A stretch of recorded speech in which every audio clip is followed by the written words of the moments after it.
ways you can help children have better executive functions. There are many ways that you can help them succeed despite weak inhibitory control. I work mostly with young kids, so this is oriented more toward young kids, but when I come to cognitive flexibility, you'll see that it's more oriented to the older kids. Okay, so one thing is you have the kids walk holding a bell, single file. It can be led by the most dysregulated kid in the classroom. It doesn't matter. You participate too. The goal of the game is that nobody should make a sound with their bell. It's walking meditation, but you don't tell them you're doing walking meditation. You tell them we're playing a game. And it's a great way to get them to calm down if they're too aroused, like from recess or something. And kids used to do stuff like this, right? We had the races with the egg or the water and the spoon. And we used to do walking on a line, but we never called it a line, and we didn't have to do it in class because we went in the woods and we had logs to walk on. And, you know, after you get good at walking on the log, you can have something on your head instead of a spoon in your hand. And traditional societies have long had this, where you have to carry stuff on your head. Another thing you can do, this is more for the older kids, is singing in a round. Right? That really requires selective attention, screening out the distraction. It's really hard not to be distracted by the other group singing. Young children are often capable of responding correctly if some way can be found to cause them to delay responding for just a few minutes. So one of the tests we do with 3 to 5-year-olds is this day-night task, where we give them a black card with moon and stars. They're supposed to say day. And we show them a white card with a sun, and they're supposed to say night. So they have to inhibit saying what the cards really represent and say the opposite. And we practice with the kids beforehand. Everybody knows what they're supposed to say. The little kids often start out responding correctly, but then they deteriorate. But we noticed that when they took their time, they always got the answer right. So I figured, no problem. All we have to do is get them to take their time, and everybody will get the answer right. Of course, the problem is, how do you get little kids to take their time? If you say wait, it's totally useless. They don't even process that. So we came up with a strategy to get them to wait. And what we do is, after we show the stimulus, the experimenter sings a short little ditty to them before they can answer.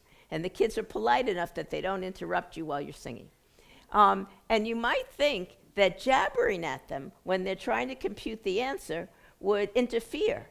But they're a chance if you don't do the ditty, and they're up about 90% correct if you do the singing.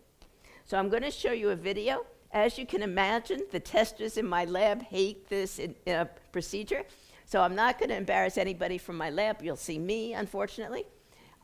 Normally, a child only gets one condition, either the regular condition or the ditty. But for the purpose of a film crew coming, the child got both. You'll also see that when the child is doing the standard condition, it's not a problem of forgetting the right answer. Because when he makes a mistake, he always corrects himself immediately. He knows what the right answer is, but he's too impulsive, and he answers too fast to get the right answer out. He's so impulsive that occasionally he answers before he's even seen the card. In this game, when you see this white card with a sun, you're supposed to say night. Can you say night? Night. Good. And when you see this black card with a moon, you're supposed to say day. Day. Yes. So what do you say when you see this? Night. Yes. And what do you say when you see this? Morning. Night. Morning. Night. Morning. Night. Morning. Night. Night. Morning. Night. Morning. Yes. Can we try it once more? This time, I'm going to sing a little ditty after I show you the card. And I don't want you to answer till after I'm finished singing, okay? Okay. Can we try that? Okay. So, think about the answer, don't tell me. Now can you tell me? What do you say? Morning. Think about the answer, don't tell me. Now what do you say? Night. Think about the answer, don't tell me. Now. Night. Think about the answer, don't tell me. Now. Morning. Think about the answer, don't tell me. Now. Morning. Okay, so having young children delay responding scaffolds or helps their emerging inhibitory control, because by the time they're ready to respond, they need less inhibition because their prepotent response has already started to subside. So what happens is first, your first reaction is the prepotent response, the like naming what the card really represents. So that rushes to the response threshold. But over time, it declines. Anything declines over time after it gets there. So if you wait till later, have the child respond later, now the correct response that's slower to get processed is now reaching the top. So after you cross this point, anytime you have the child respond, the child's going to get it right. Because it's easier to inhibit this, because now this response is closer to response threshold than the wrong one. PATHS is an add-on program for elementary school that teaches children social emotional skills and development. And they have a wonderful thing they do in tools. They say when you get really mad, don't hit the kid or strike out. Get like a turtle, get into your shell. Okay, so you're supposed to get like a turtle. You hold yourself really tightly, you take a deep breath. And that's brilliant, because they don't say when you get really upset, before you do anything, wait. Because they're not going to wait. They give them something to do that takes up time. And the thing they have them do happens to be something which calms you down, holding yourself tightly and taking a deep breath. So it really works very well, and the children love it. In fact, at home, when a parent starts to get upset, they say, do turtle. They really grab onto this.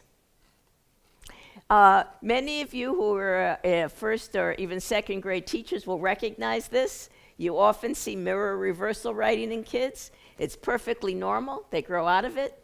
But teachers can get really upset about it, have the child write the letter 1,000 times, take off credit when they do an assignment if they reverse the letter. In Tools of the Mind, they have a great procedure for getting rid of this. What they do is they put on the table a picture of how a 6 should look. And they say, today when you do your math work, every time you're going to write a 6, put down your pencil and pick up a red pencil. That's all they say. They don't say you're terrible for doing the reversed or it's really bad to do this. They don't make any big deal about it. The only thing they say is when you have to write a 6 today, put down your pencil and pick up a red pencil. And after today, forevermore, they don't do mirror reversal writing anymore. There was nothing magical about the red pencil. All it did was take time so that the way they knew how to write the 6, and they're getting reminded by the picture on the table, gets to response threshold. And now they write it correctly. And after writing it correctly several times, now they don't have that prepotent tendency anymore to write it reversed. Okay, so now I'm going to go on to improving working memory. And one terrific way to improve working memory and sustained attention is storytelling. I'm a huge fan of storytelling. Storytelling requires and invites a child's rapt attention for extended periods, sustained, focused attention. This is without seeing pictures in the book or puppets acting it out or video. So they're only getting the words. And so it's not as easy to pay attention because there aren't these interesting things grabbing you. And it's not as easy to remember because you don't get to see the pictures or the puppets. So you have to hold all of this in mind. Remember who a character is, who you haven't heard about for maybe a couple minutes. Remember what's happened in the story and relate that to what's happening now, all without visual aids. So you probably think this is a wonderful scene, and it is.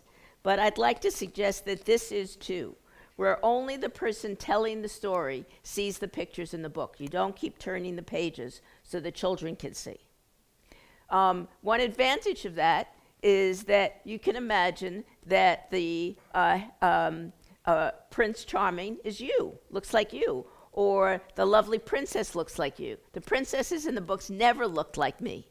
I have dark hair and I'm short, and they were always tall, slim, blonde, blue-eyed girls.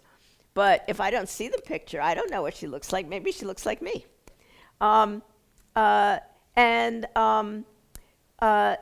It's better to do the storytelling without a book if you can. But if you need to look at the book, it's not a problem. You can bring in elders, retirees, immigrants, kids' family members to come in and tell something about their life. Yes? I'm just curious, why is it better without a book? I'll come to that in a minute. A researcher randomly assigned children in kindergarten and grade 1 to storytelling, where they don't see the pictures in the book, or story reading, where you keep turning the pages so they see the pictures. And what he found is vocabulary and recall improved more in the children assigned to storytelling than the students assigned to story reading. Vocabulary assessed at age 3 strongly predicts reading comprehension at 9 to 10 years of age. So the fact that storytelling improved vocabulary more than story reading is pretty important. The conversation that takes place in the context of reading seems to have even more benefit than the reading itself. The more interaction between an adult reading a story or telling a story and a child, the more the vocabulary improves. So in answer to your question, every time you look down at the book, you're breaking my interaction with you, my contact with you. If you can maintain the eye contact with the class more or the whole time, it's better. And this is just some of the references for the conversation taking place seems to have more benefit than the reading itself. We don't know why the researcher who compared storytelling to story reading found what he found, but maybe one reason is that when you're reading to or with a child, you're necessarily breaking that eye contact because you're looking down at the page when you're reading. But if you're telling a story, you can maintain that more. It invites more interaction between the child and you. We don't know if that's why, we just know the finding. So while story reading is wonderful, I predict that storytelling should improve attention and working memory more because it taxes them more. And remember, the more you tax them and challenge them, the better they get. And similarly, spoken word, poetry slams is great for the older kids. It really works their working memory. They have to problem solve and think fast. I'm a strong supporter of it. You may think that children need basic literacy skills to be ready for school. It's not true, they don't. Children need basic language skills, oral language, to be ready for school. Oral language is the foundation of early literacy. Young children need to be exposed to a lot of rich oral language. Vocabulary, remember, assessed at age 3, strongly predicts reading comprehension at 9 to 10 years of age. Over the course of evolution, our brains became adapted to acquire oral language. We're biologically predisposed to acquire oral language. But reading is too new. We have no biological predisposition to read. So, for some children, learning to read at an early age is going to be easy. No problem. But critically, for others, it's beyond their ability at a young age. Just like kids start walking at different ages, start talking at different ages. We don't want children thinking they're failures. We want children to love learning and enjoy school, not to feel that they can't learn and hate school.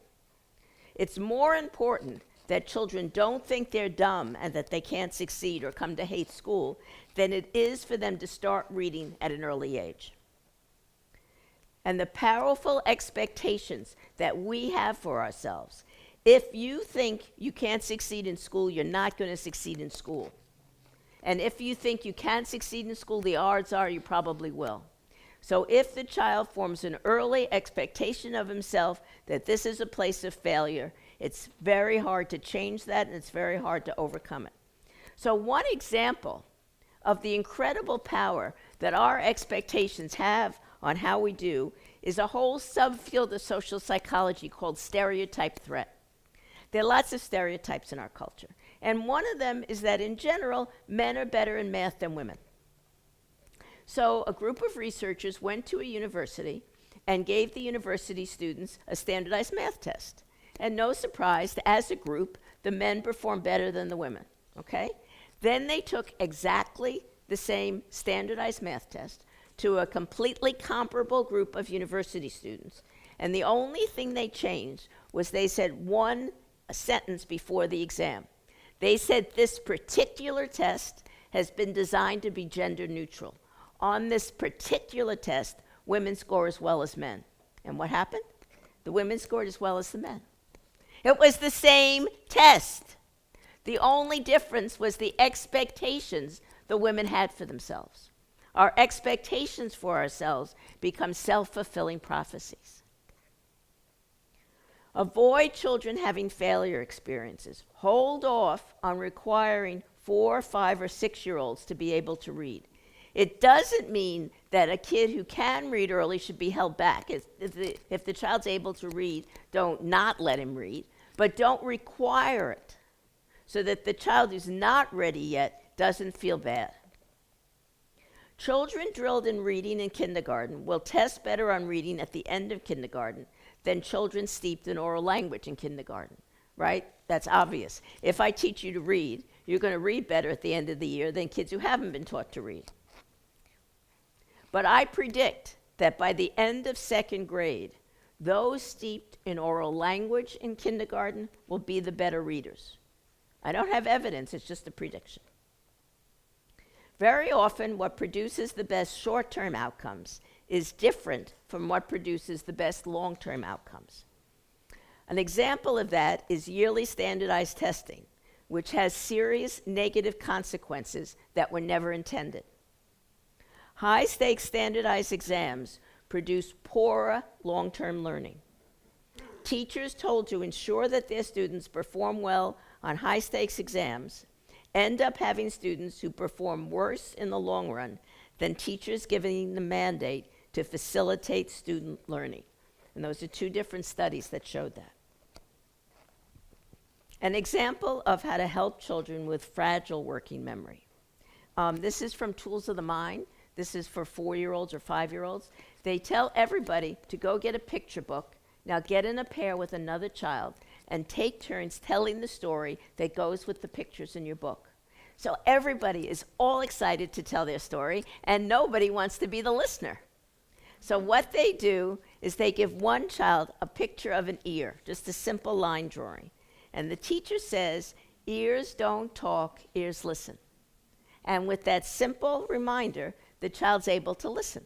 Without it, she wouldn't be able to. And after a few months, they don't need it anymore because they've internalized it. And visual signs and symbols can be really helpful for just scaffolding their memory so that they remember what they're supposed to do. A fun game for practicing and improving working memory. So if everybody could get up. So, guys, the first rule is when you see a circle, put your hands up. Okay, excellent. Okay, you can put them down. Okay, what do you do when you see a circle? Yes. Okay. When you see a square, put your hands out, palm up. Good. Okay, what do you do when you see a square? Yes. What do you do when you see a circle? Yes. Okay, last one. When you see a triangle, put your fist over your heart. Okay? Good. What do you do when you see a triangle? Yes. What do you do when you see a square? Yes. Circle? Yes. Triangle? Yes. Okay, now you're ready. Okay, so it's going to go through and the arrow will point to the shape you're supposed to do the motion for. Ready? Here we go.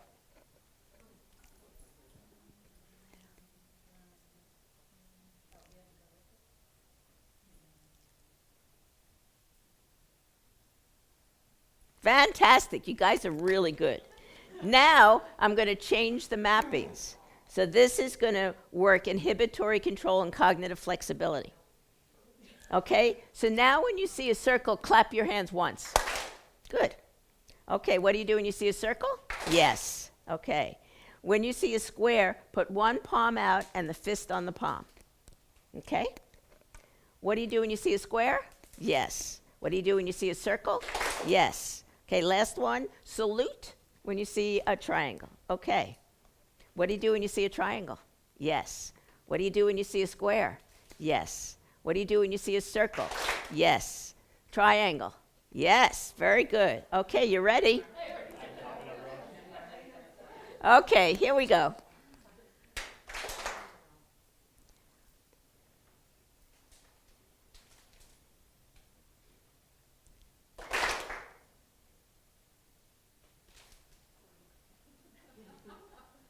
Very good.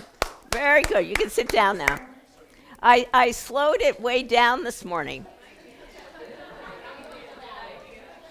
So usually it's faster and people make a lot more mistakes. And what you see is nobody gets upset about their mistake because everybody's making mistakes. So it's no big deal. It's not like there's one kid in front of the room who's asked to do it, and now everybody's eyes are on that one child. Everybody messes up, so it's no problem. And it's a great way to work working memory, cognitive flexibility, inhibition, and also get movement in. In a phys ed class, you can have more active things for each of the signs. Games that target cognitive flexibility. This is more for a little older children. Can you creatively see the same thing from different perspectives? So, for example, what unusual uses can you think of for a table? Obviously, you can write on a table, you can eat on a table. What crazy outside the box things can you do with a table? A fort, yes. Surgery. I'm sorry? Surgery. Surgery? Okay. What else? You can stand on it to reach something high. Yes, stand on it to reach something high. Sleep on it. What? You can sleep on it. Sleep on it. Everybody has it in the same orientation so far. Turn it upside down, pretend it's a dead cockroach. Okay. A shield.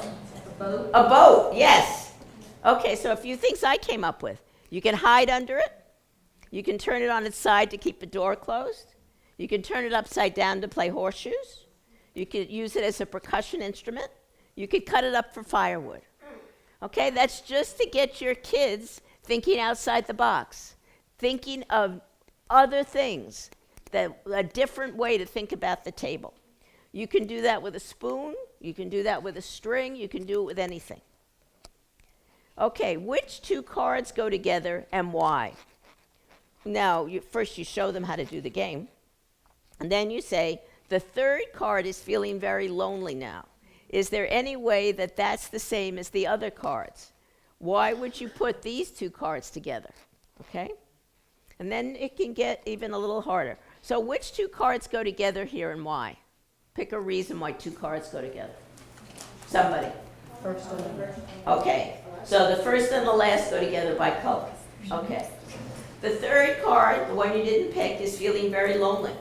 Is there any way that it's the same as one of the other cards? Yes. And why did you put it together with the other card? Shape. Okay. So which shape?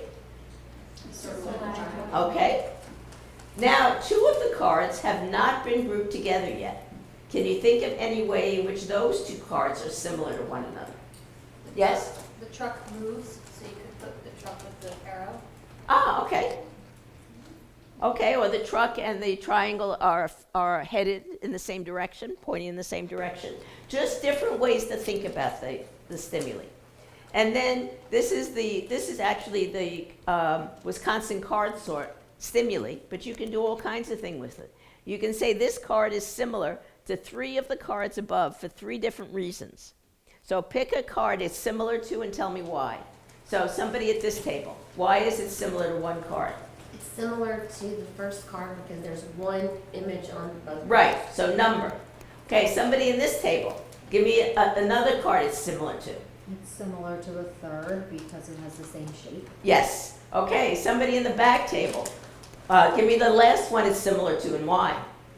The second card because of the color. Yes, exactly. Okay, in what way is a carrot like a cucumber, guys? For vegetables. Okay? In what way is a carrot like an orange? Yeah. In what way is a carrot like a potato? Good. And in what way is a carrot like an apple? Okay, so this is just different ways that you're thinking about the same thing. Okay? Different ways that you're thinking about the carrot, different aspects of it. For practicing all the executive functions, I talked about how social dramatic play can help you do that. You have to remember what role you picked, you have to inhibit acting out of character, and you have to flexibly adjust when your friends take it in directions you hadn't considered. So I thought what you might do this afternoon is to problem solve about ways where you could help scaffold or help challenge the three executive functions: flexibility, working memory, and inhibition in your classrooms. You could build off of something I presented or think of something new. How would you work with your students for your discipline, whatever that is, to try to help them improve or scaffold them for working memory, inhibitory control, and or cognitive flexibility?